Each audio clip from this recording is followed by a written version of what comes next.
নন্দ মহারাজ বললেন, গোয়াল পাড়ার গোয়ালিনিয়া তোমরা কেন না?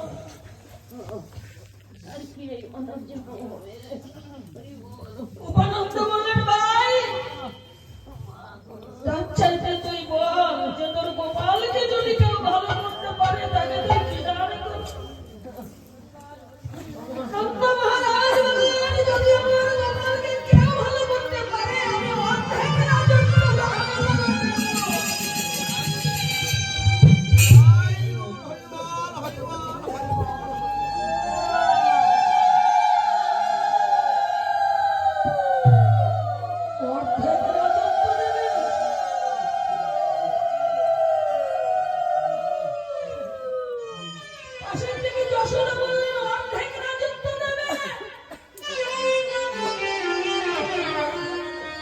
কেন মহারাজ? তার চাইতে তুমি বলো যে তোমার